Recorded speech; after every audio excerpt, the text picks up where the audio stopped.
All right, let's do it. Our first, my first leadership and sales show. Um, I love leadership. I love it. This is the leadership and sales show with Jordan Schreiber, the Noble Destination channel, and I I always love talking leadership. So, um, John Maxwell, as you can see, is one of my guys, and you know he says something that I don't think could be any more true. Everything rises and falls on leadership. We're going to be going through Vince Lombardi today, which I'm excited to do because I don't really know anything about his teaching style. This book was just recommended to me by a friend that's corporate at Trinont, and apparently this is one of their Bibles. So I like that. I'm a bit, a friend of mine, Larry Raskin, told me when I was a young buck, 20 years old, all leaders are readers. So if I wanted to be a leader, I needed to be a reader. But let's use an example on leadership. Let's talk about the Cleveland Browns.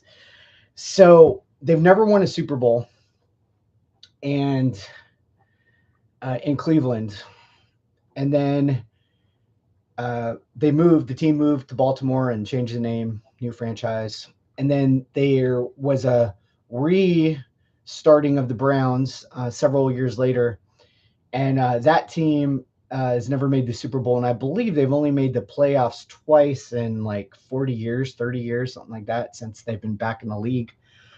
And it's total disaster. And so for me, when I look at these organizations, in sports, I look at the ownership.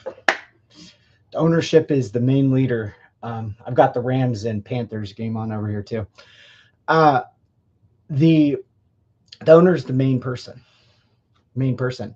So you look at the Browns, bad leadership. That's why they just make epic fail after fail after fail. Um, I look at the New England Patriots. You want to know when they started winning and going to the Super Bowl? Robert Kraft bought the team. Everything rises and falls on leadership. So, really, it's simple. It really is. And we're going to talk about that because here's what I know. Um, Wherever I go, production follows. And I always produce a lot of leaders. I usually have problems with the other leaders, but um, yeah. So if you want whatever you want in your life, it is about leadership. If you're a great leader, you could have anything. You could have anything. You could have a great marriage, great relationship with your kids. You could make a ton of money in business. You could make things happen in the nonprofit. I don't want to say nonprofit, but actual charity. I'm not a big fan of nonprofits at the moment. There's a lot of fraud and abuse taking place. So, anyway, to me, leadership is one of the core principles, one of the bedrocks that for those that feel called, strive and achieve. Now, what I'm about to say is not it's it needs to happen for one, but it doesn't need to happen for the other. So to be a great leader, we need to be great at sales. Period. If we cannot sell our teams on following us, uh, they're not going to follow us. Everything is sales. Everything is sales. But you do not need to be a great leader to be exceptional in sales. Football, you know, um, you know, you don't you don't need to be a great leader to be a Pro Bowler. You don't need to be a great leader to be a Hall of Famer, but it's helpful. It's very helpful. And a lot of these teams some of these teams are just loaded with talent. But when you don't have some players that are leaders at the top, a lot of this is what I think. I think most of these coaches are ding dongs, and they are very, very, very poor leaders, most of them. But there's a few great ones. What's funny is the Baltimore Ravens just got rid of probably the best coach in football, John Harbaugh. They fired him. Crazy. Um, that wasn't smart. Anyway, it's hard to find great leaders. Then they got rid of a great leader. So I have a problem with getting rid of great leaders. So anyway, we're gonna go through it. Like I said, I really don't know much about Vince Lombardi. I know that he was tough. I know that he had a lot of discipline. So I'm excited to learn with you. And the thing for all my channels, this is my first leadership and sales channel. So I did the face show earlier today and yesterday. This is the leadership and sales show. And then the next two shows that I'm going to air, well, one of them, let's see, maybe I'll air one more today. I don't know. But my next shows are going to be the culture show, the sports show, the men's show, and the women's show. And all of these, we're on a journey together. We're going to be diving into research. We're going to be taking apart numbers. We're going to be looking at emotions. We're going to be getting a pulse on what's happening. And if you don't know this about me, I'm a writer as well, working on a fantasy series. And so I've learned that it's all about stories. Jesus Christ, he sold with parables. He sold with stories. And you are going to get so many stories with me. I'm going to do my best to not say some stuff that I probably shouldn't say, but I don't know. For me, I get myself in trouble all the time because I want to teach. I want to make a point, and if I've got a great story to back that up, I want to use it. So, but we're going to go through this together. So let's see what this master has on board. In early NFL circles, this was the guy. This was the coach this was the gold standard. He's one of the greatest. If you believe in yourself and have the courage, the determination, the dedication, the competitive drive, and if you're willing to sacrifice little things in life and pay the price for the things that are worthwhile, it can be done. And this is true. Think and Grow Rich. Where is it? Shoot, I don't know where it is. Anyway, Think and Grow Rich is it's a great book. Made a big impact on my life. Unfortunately, like some of my other heroes, I don't think that he actually got anything from Andrew Carnegie or any of those other famous, successful people in the past. But it doesn't matter. It really doesn't, because the principle holds true. If you believe that you can do something, you're going to achieve it. I've used this constantly since I learned it in the book. I actually, like, for this right now, I formulated the whole plan for this business in my mind. And it wasn't until I was like, okay, I can do that. That makes sense. There's the path. Let's roll. So he's exactly right. And it can't just be belief. I think there's a lot of they say they're producers and weak leaders. They say things, but they don't really back them up. So, I mean, let's look at some of these words. Sacrifice. We can't have it all. Look, if you want to be successful in anything, if we want to be successful in anything, we got to pay the price. And it's a lot of hours. It's a lot of study. It's rare that people can, Panthers go up again. It's rare that people can sustain success without making the sacrifices and paying the price. And yeah, some people get lucky. They're in the right place at the right time. But I mean, when I look at success, I want to know, can they do it again? Can they prove success in different models and different areas and different companies? So yeah, most people can't do that. Okay, self-denial. This is another big thing. This comes down to sacrifice again sometimes. There's things we need to do to be successful. Um, staying up all night, drinking, and then expecting to perform the next day. That's You got to use a little self-denial there. You know what I'm saying?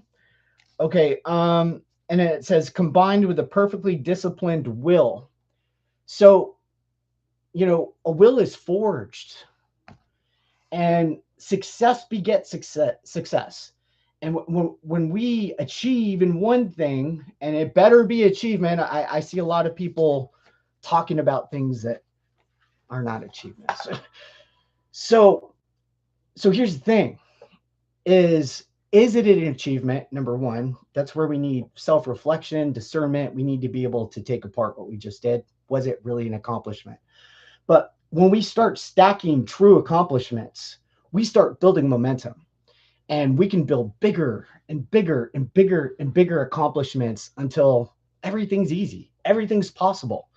Um, and our will becomes stronger each time as long as we're disciplined. You know, I, I look at I look at stores. I need something consistent. You say on the door you're open from 9 a.m. to 8 p.m. If I go there at 10:30, you know, I don't want to see a close sign because somebody chose to come in late or didn't put someone else in there to take that spot. Look, we need discipline to be successful. All right. We can create whatever income we want. You want to make six figures? You want to make multiple six figures a year? You want to make seven figures a year, multiple seven figures a year? I can help you with all of this. But here's the thing: it's not going to happen unless we pay the price. And there was a lot of keys in here. Okay.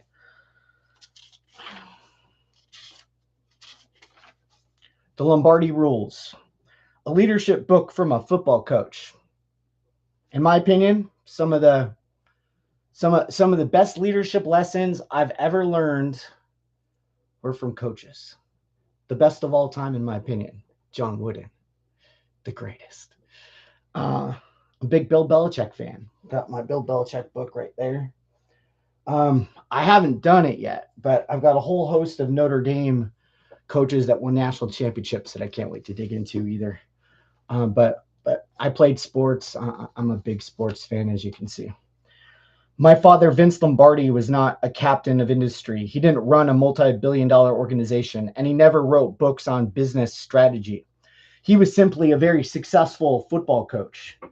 He tried to be other things. He began his career teaching high school physics, chemistry, and Latin, in addition to coaching football and basketball, but soon found his true calling lay in exhorting others to greatness on the football field. I want to stop there. Okay, so this is one of the things that I am seeing and just so you know, I cut my teeth in network marketing, and I was very successful there, very, very successful. I don't mind saying that even though I'm not doing it anymore, if I was, I would be one of the greatest network marketers in the entire industry, if not the best. I've never seen anybody that can match up to me except Patrick and Michael Mazer since I left a company I was at for 12 years. So I've had crazy success there. It's never not happened. My problem is always with ownership and so-called leaders that made contracts with me and couldn't fulfill them. I've built businesses from nothing to 50,000 a month in cash flow inside of 3 months.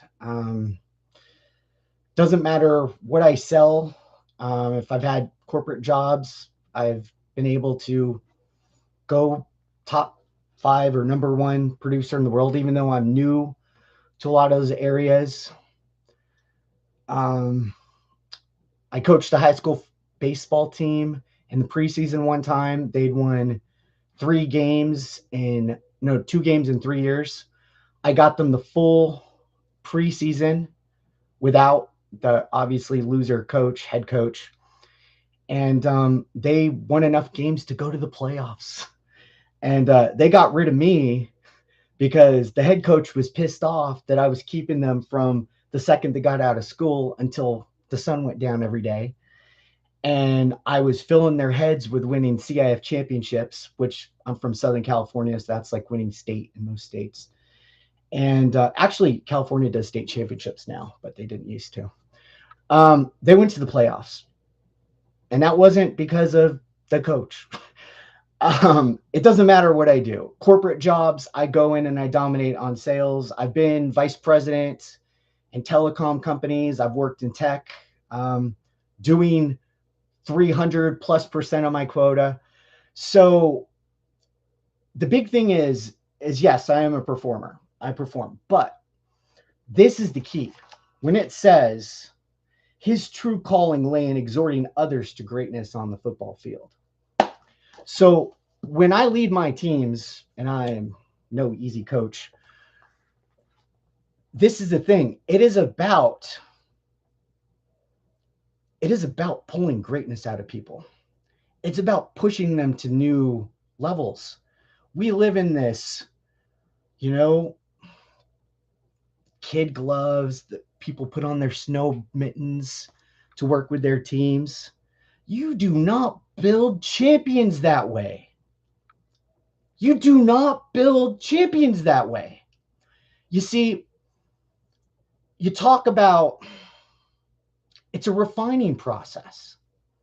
You see, when gold and silver is taken out of mountains, dirt, whatever, it's a bunch of ore.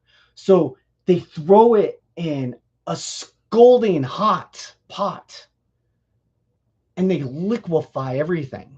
And what happens is the gold and the silver rises to the top.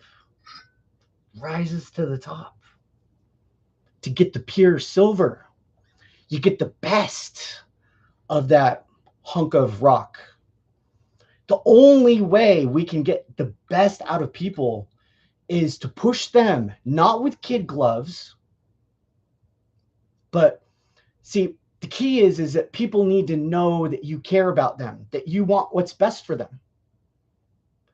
And when we get that, it enables us to push harder. And so I've always known my leadership style is the ones that stay with me are going to be top performers, but I'm going to push a lot of people out. And I don't have a problem with that. So here's the thing, though.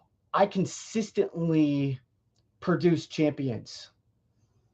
Some people that never been great at anything, or people that were already great at something, now they're even better than they've ever been. My goal is always to make people much better than they were before. And we all must have this, because to me, the number one job as a leader, the number one job is to help people develop as people. We help people become a greater version of themselves. One of the things that I am so grateful for is that I have leaders from decades ago that still reach out to me on Facebook or text message just with a little line. I still hear you in my head. I still hear you coaching me. And now they thank me for making multiple six figures or $500,000 a year. And because my philosophy has always been the same. See, I'm not concerned whether someone thinks that I care about them or not. I don't care. I care about what I know. And I know that I always do my best to help the projects that I take on. Do I take on everybody as a leader? That would be stupid. Don't ever do that. Okay. So listen, our job is to make people better. So when it says exhorting others to greatness he found his true calling lay in exhorting others to greatness on the football field. It's our job as leaders Our job. See, your job is not to do less. Your job is to do more to pull out greatness. And I see too many people these days that are doing as little as possible to make as much as possible. And I see too many management leaders. Those aren't leaders. Those are management people with a position. Those are no leaders. All right. So we need to strive. Our job is to make our people better. And if they can't cut it, we fire them. We get rid of them or we stop working with them. Okay.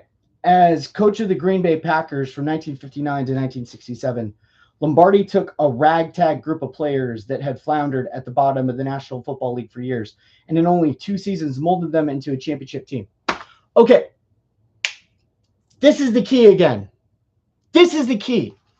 And it's every organization. So he says he took a ragtag bunch of players. I doubt they were a ragtag. What I don't doubt is that they had poor leadership before.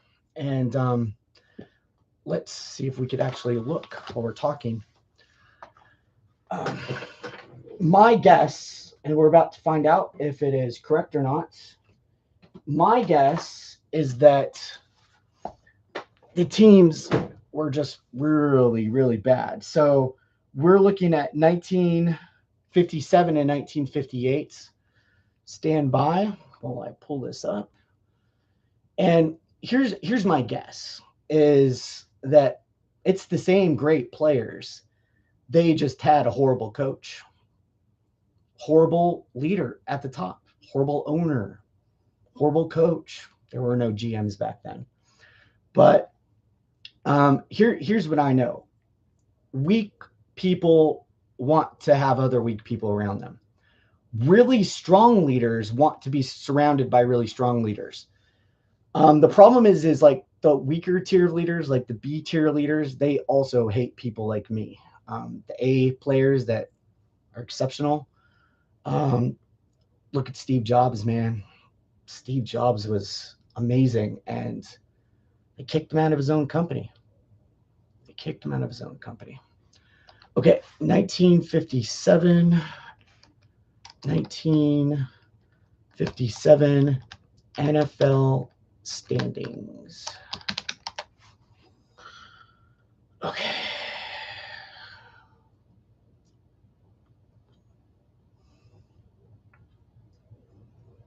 Oh, dead last. 1957, the Packers were dead last. So that was 57. Let's see what happened in 58. Surprise, surprise. Dead last again. Only the year before, they only won 3 games. This was a masterpiece. It took the Packers winning only 1 game. Their record was 1-10 before they brought in old Vince. Now, look how fast he turned that around. If you own a company, this is how fast you can turn your company around. If you're building a team that wants to be number 1, this is how fast you can turn your income around, turn your team's income around if you make that decision. It's true. It's true. I do it over and over. It's easy once you get this down, but it's a lot of hard work to study. Okay. I'm going to give you an example. Now, I'm a gigantic college football fan. I am boycotting the playoffs this year because my beloved Fighting Irish got completely screwed out of a very corrupt, group of people that picked teams. But here's where I want to go with this. Indiana, the Indiana Hoosiers, what are they known for? You see, the Indiana Hoosiers are known for basketball. They are more of a laughing stock, at least they were, when it comes to football. Man, I wish I could remember the crazy stats, but they've been horrible for over 100 years. One of the worst, if not worst, Power 5, because I'm going to count the Pac. I'm gonna count the Pac-12, Pac-10, Pac-8, whatever it was. They were one of the worst Power 5 football programs, and the only reason that they were a Power 5 football program was because their basketball team was so incredibly good. That's the only reason. They wouldn't even be allowed in football. They were so lousy for just decade after decade after decade after decade. Let's look at some of this. Okay, so there's a guy named Curt Cignetti. Believe it or not, I believe I'm a lot like him. Another guy that just says true things that piss a lot of people off. That's really been my MO. And Curt he's been excellent at every level that he's ever coached at, and he's pretty cocky about it. But I don't even look at his cocky. I just think he's a great coach and he knows he's good. So he took over the team last year in 2024. In 2023, Indiana went 3-9. The year before 4-8. The year before 2-10. The year before 6-2. Oh, that was the weird COVID year. They did go 8-5 and went to a bowl game in 2019. 5-7 the year before that. 5-7, 6-7, 6-7, 4-8, 5-7, 4-8, 1-11, and that was in 2011. 5-7, 4-8, 3-9, 7-6, 5-7. So I'm going to count how many winning seasons they had. I only see 2 so far. So let's keep going. I'm down to 1991. We have identified their third winning season. Okay, there's another. Oh, they had a good stretch. 4-5. Oh my goodness, they went 0-11 in 1984. They went 1-10 in 74. Okay, that's 6. Okay, 7. Whoa, 8. I'm down into the 40s now. Okay, let's just take this from 1946. Okay, so they had 8 winning seasons. That's 1, 2.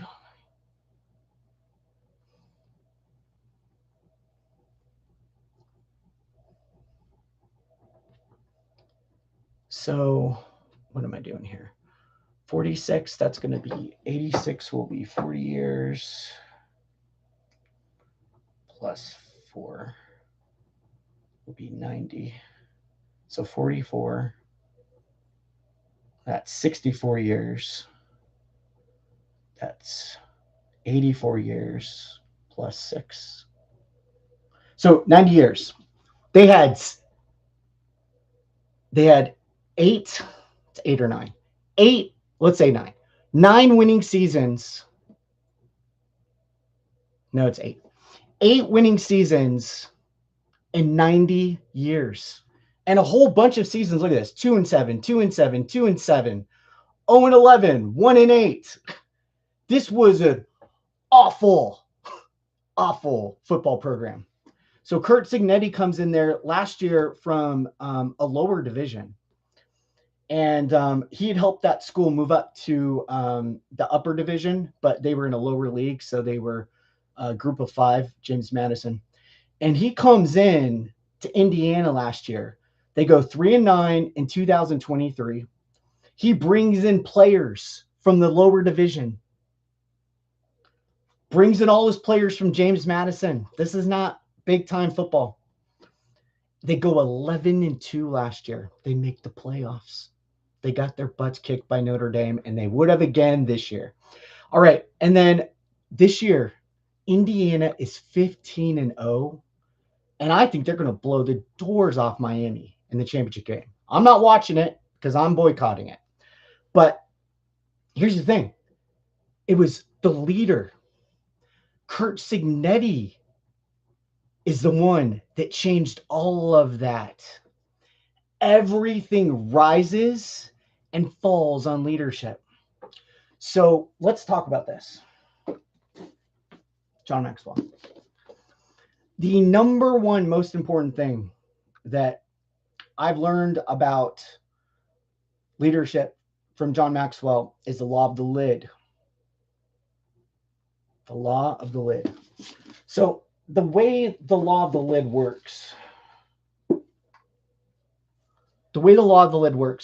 is if you are a 6 leader, you can only lead 5s and below. If someone's a 7, that 7 will never listen to a 6 leader. So here's what I think. I think college football, I think pro football, and I actually think coaching in football and basketball is a lot more important than baseball. It's important in baseball, but not nearly as much. So anyway, I think all the professional leagues are filled with a bunch of 4 and 5 leaders. That's why you don't get winners. When we develop ourselves into a 7 leader, into an 8 leader, into a 9 leader, that's when our success becomes consistent. Because it doesn't matter where we go, it doesn't matter what we do, we're going to be successful. We're going to lead other people to success. This is the number one thing. If you want to improve your income, the number one thing you can do is work on your leadership. Develop yourself as a leader. If you're fortunate enough to have a great mentor, that's fantastic. Most people aren't, though. So, yeah. And by the way, guys, I'm going to teach loads and loads and loads and loads of great sales skills. I'm a student of the game, and I'll teach you what I've always done to, blow everybody out of the water. All right, let's keep it going. As coach of the Green Bay Packers from 1959 to 1967, Lombardi took a ragtag group of players that had floundered at the bottom of the National Football League for years. And in only 2 seasons, even though they were laughingstock, last place since their inception, it took one person. You can be that person. Now, some of us are born with a little more charisma and leadership from the beginning. But here's the thing. Leadership is developed. And I've seen more people squander their talents as possible leaders than actual leaders utilize their talent. So yes, I don't care I don't care if you're a 1 leader. You could be a 7 if you work at it, make the sacrifices. Okay. Molded them into a championship team. The Packers won NFL championships in 1961, 1962, and 1965, as well as the first 2 Super Bowls in 1966 and 1967. Now, this is my opinion. I believe wholeheartedly, and they might have changed it recently, but all of these NFL championships, they should have always counted as Super Bowls. This whole posting it starts in 1966, so dumb. So really, you look at it, Vince Lombardi won 1, 2, 3, 4, 5 Super Bowls, and how many years? Wait, is that 8 years? So 59, 60, 61, 62, 63, 64, 65, 67. 5 Super Bowls in 8 years, guys. Leadership. Is this somebody we want to learn from? I think so. His brilliance as a coach became legendary, and his fame quickly spread from Green Bay, Wisconsin to the rest of the country. But how does this relate to business? Quite a bit. How do Vince Lombardi's winning ways on the football field apply to the corporate boardroom and the shop floor to leaders who strive to make their organizations excellent? What does winning a football game have to do with closing a deal? The answer lies in what Lombardi achieved and more in how he achieved it. My father was not only a great football coach, he was also a great leader. Whole bunch of nothing there, but he had some good stuff on the other page. It was his leadership, his ability to motivate his players, to inspire them to surpass their own perceived physical and mental capability and his incredible will to win that brought the nickname Titletown, USA to a small industrial city in Wisconsin and brought national renown to the man, his methods, and his players. Now, this is important. This is the gold. This is what we're digging for. See, all that above it, all this above, that was the dirt. This is the gold. We had to go through the dirt to get to the gold. It was his leadership, his ability to motivate his players. Like, to me, that's not the most important thing. To inspire them, there we go, inspire them to surpass their own perceived physical and mental capability. This is where we need to pause. And this is some place where I have always excelled. I have no problem admitting that I feel I was one of the fastest of all time at creating presenters to get in front of a room and speak and make things happen. And here's what I can tell you is people fought me. They fought me. Ooh, did they fight me on so many things. But it's all about boundaries.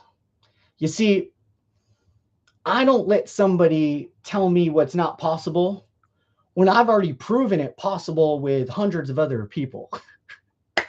So, like, in their minds, that they haven't stretched yet. They're scared to death. They've got white knuckles. Some of the girls cried begging me, no, Jordan, no. But I believed in them. You see, I only pulled out and focused on people that I thought, had the goods.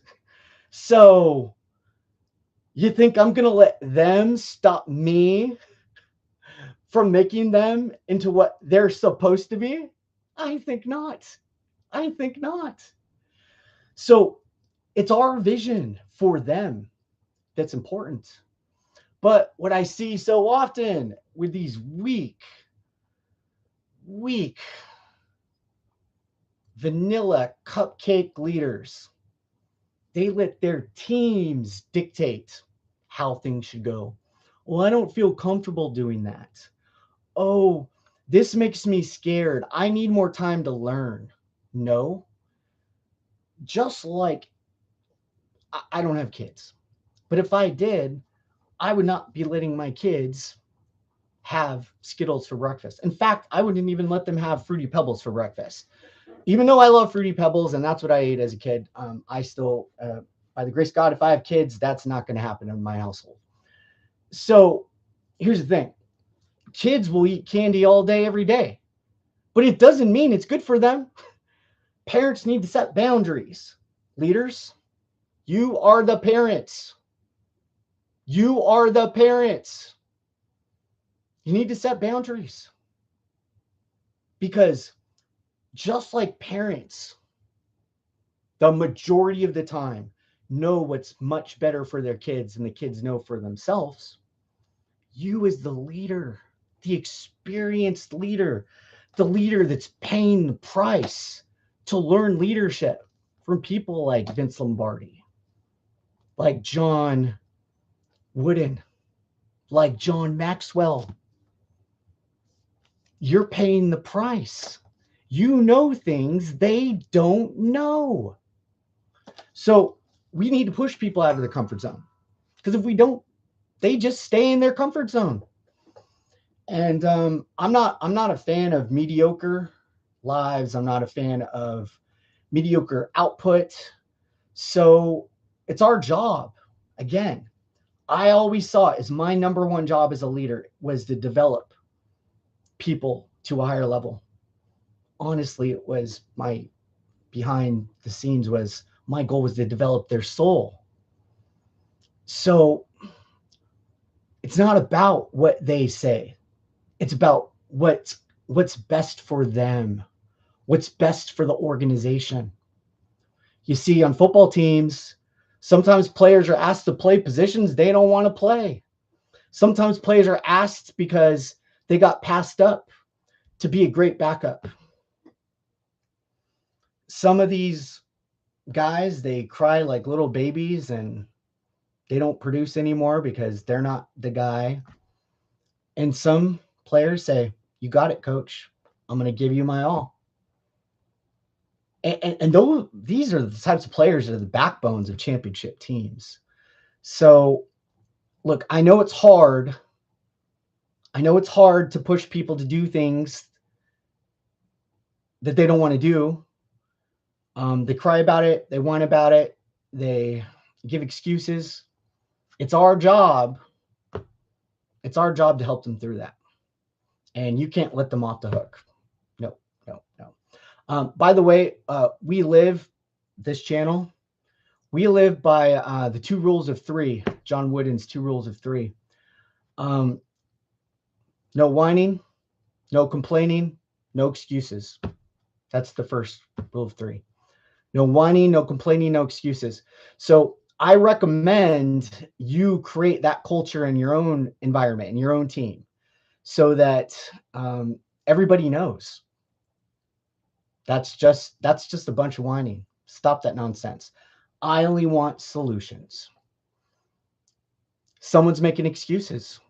Sounds like you're making an excuse to me.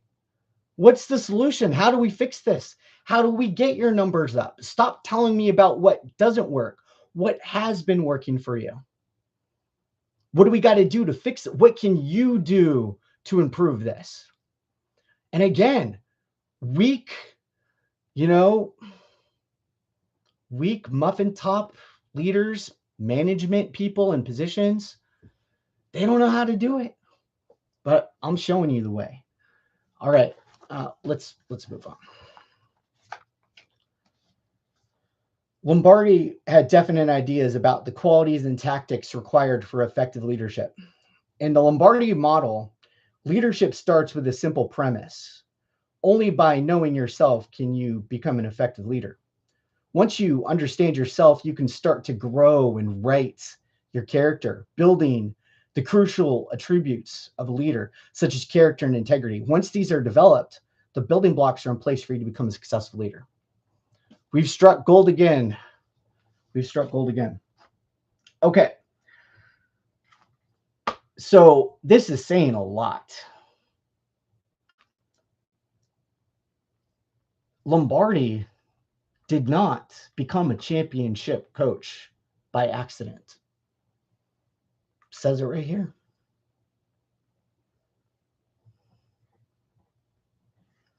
Lombardi had definite ideas about the qualities and tactics required for effective leadership. Here's the first question. How is somebody even supposed to know what those are? And I learned this from one of I'd say my main mentor in my former career, which I'm not doing anymore, not building at least. Patrick Mazer. Pay attention. Always pay attention. So we need to be aware of when something isn't working. We need to be aware of when something is working. And I can tell you, I've learned just as much from awful leaders as I have from incredible leaders. And I've seen them all. But I was always paying attention because I wanted to know what worked. I wanted to know what didn't work. I wanted to know why it worked. I wanted to know why it didn't work. So I was always breaking down. So here's the difference. If I found that someone was excellent, like above and beyond at something, I did everything I could to friend them up and learn everything I possibly could from them. And I drilled them with questions. I drilled their teams with questions. For the failures, the bad leaders, obviously I did not do the whole question like I do. But I paid attention and I asked some questions so I could get some clarification, because those people, they're usually a little bit more difficult to deal with. So he did not win 5 Super Bowls in 8 years on accident. He did it by design because he was paying attention. Okay, In the Lombardi model, leadership starts with a simple premise. Only by knowing yourself can you become an effective leader. Once you understand yourself, well, first, let's break this down. To me, this is one of the biggest issues in business, in the corporate world.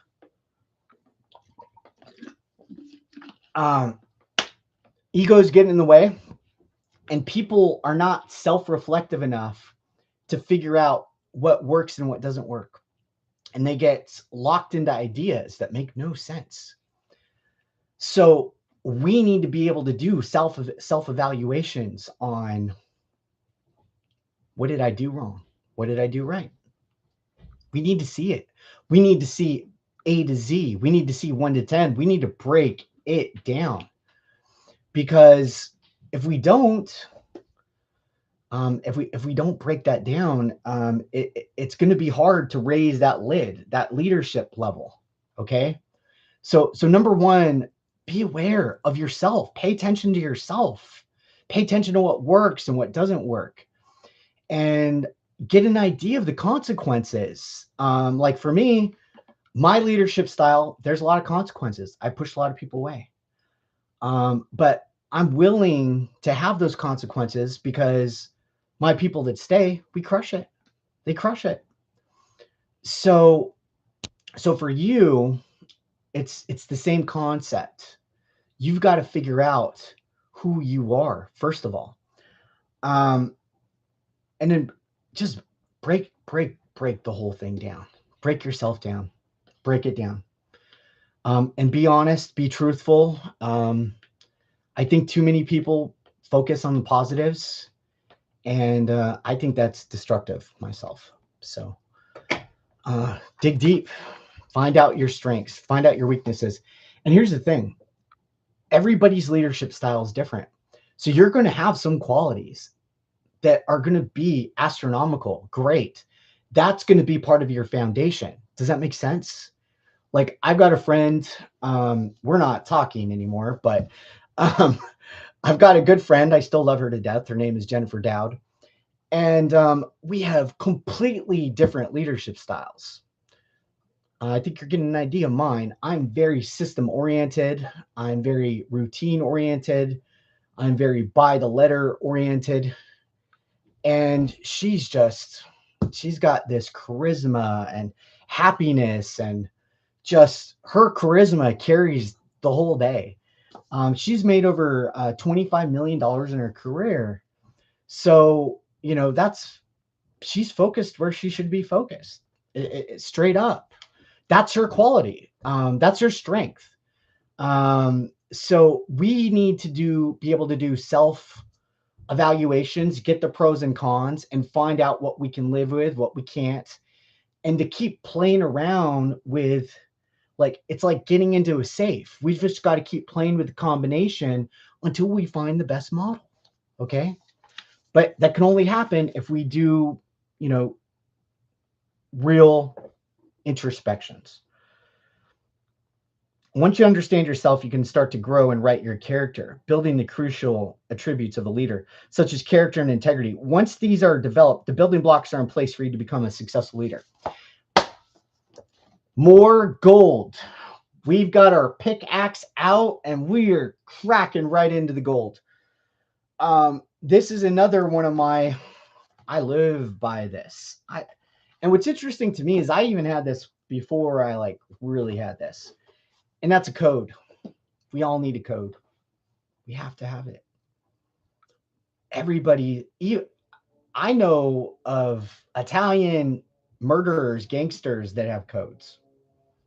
Okay? Even they have a code. So what he's saying is, you're going through this process and you're paying attention. You're building your code. And here's the issue. Most people don't even have a code. They don't have lines. They don't have boundaries. Like, I let people know my codes before I work with them. I tell them straight up. I'm like, look, I don't break contracts. We've got a contract. The only person that's going to break it is going to be you. And once it's broken, It's done. Because I have a code.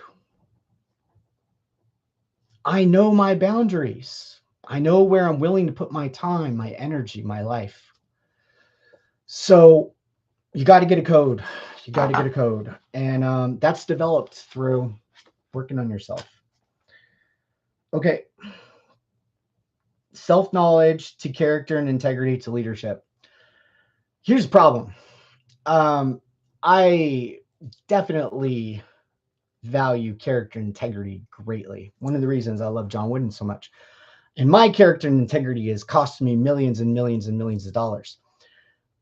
So it's obviously part of my code, but unfortunately, to be a great leader, you certainly do not need this, even though that's what is being said here. Okay, this philosophy is presented in this book through 26 lessons in leadership following the model laid out above. These techniques helped my father and the Packers be number one on the football field, and I believe that they can help you and your organization be number one in your field. And they can do more. Lombardi's leadership model is about finishing first, but it's also about being a person of character, finishing what you start, never compromising your goals, and giving everything you've got to achieve your goals. Leadership rests not only on outstanding ability, but on commitment, loyalty, pride, and followers ready to accept guidance.